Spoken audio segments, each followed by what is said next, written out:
అన్న FIFA world cup అయితే చాలా ఉత్కంఠభరితంగా అవుతుంది. ఎప్పుడు ఏ టీం గెలుస్తుందో కూడా అర్థం అవ్వట్లేదు. ప్రతి నిమిషం కూడా క్లైమాక్స్ లాగా అనిపిస్తుంది. క్వాలిఫై అయిన 48 టీములు కూడా వాళ్ళ ప్రాణాలను పెట్టి ఆడుతున్నారు. నేను ప్రతి మ్యాచ్ చూస్తుంటే నాకు అర్థమవుతుంది. ఫాలో అవుతుంటే నాకు అర్థమవుతుంది. అయినప్పటికీ కూడా ఒక టాప్ 5 టీంలని నేనైతే ప్రిడిక్ట్ చేయాలనుకున్నా. అందులో స్పెయిన్.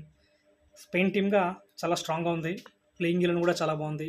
వాళ్ళ బెంచ్ స్ట్రెంత్ కూడా చాలా గొప్పగా అనిపిస్తుంది. దాని తర్వాత ఫ్రాన్స్. మనందరికీ తెలుసు ఆ టీంలో ఎంబాపే ఉన్నాడు.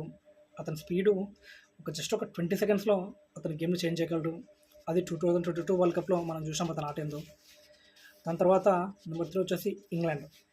ఇంగ్లాండ్ ఫుట్బాల్ అనే కాదు, ప్రపంచంలో జరిగే ప్రతి ఆటలో కూడా వాళ్ళ హ్యాండ్ చాలా బలంగా ఉంటుంది.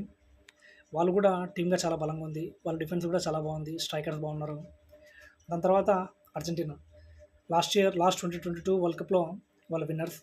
మెస్సీతో వాళ్ళ టీం చాలా బలంగా ఉంది. వాళ్ళ స్ట్రైకింగు, డిఫెన్స్, గేమ్ అవేర్‌నెస్ ఇవన్నీ చాలా గొప్పగా ఉన్నాయి.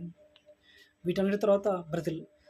బ్రెజిల్ అంత గొప్పగా స్ట్రాంగ్‌గా లేకపోయినప్పటికీ వాళ్ళ వాళ్ళ వాళ్ళ కంట్రీ యొక్క ఫుట్బాల్ చరిత్ర, వాళ్ళ కంట్రీలో ఉండే ఫ్యాన్స్ హంగామా వీటన్నిటిని లెక్కేసుకుంటే బ్రెజిల్ ఎప్పుడైనా ముందుకు రావచ్చు. కానీ నా main 2 is Spain and France.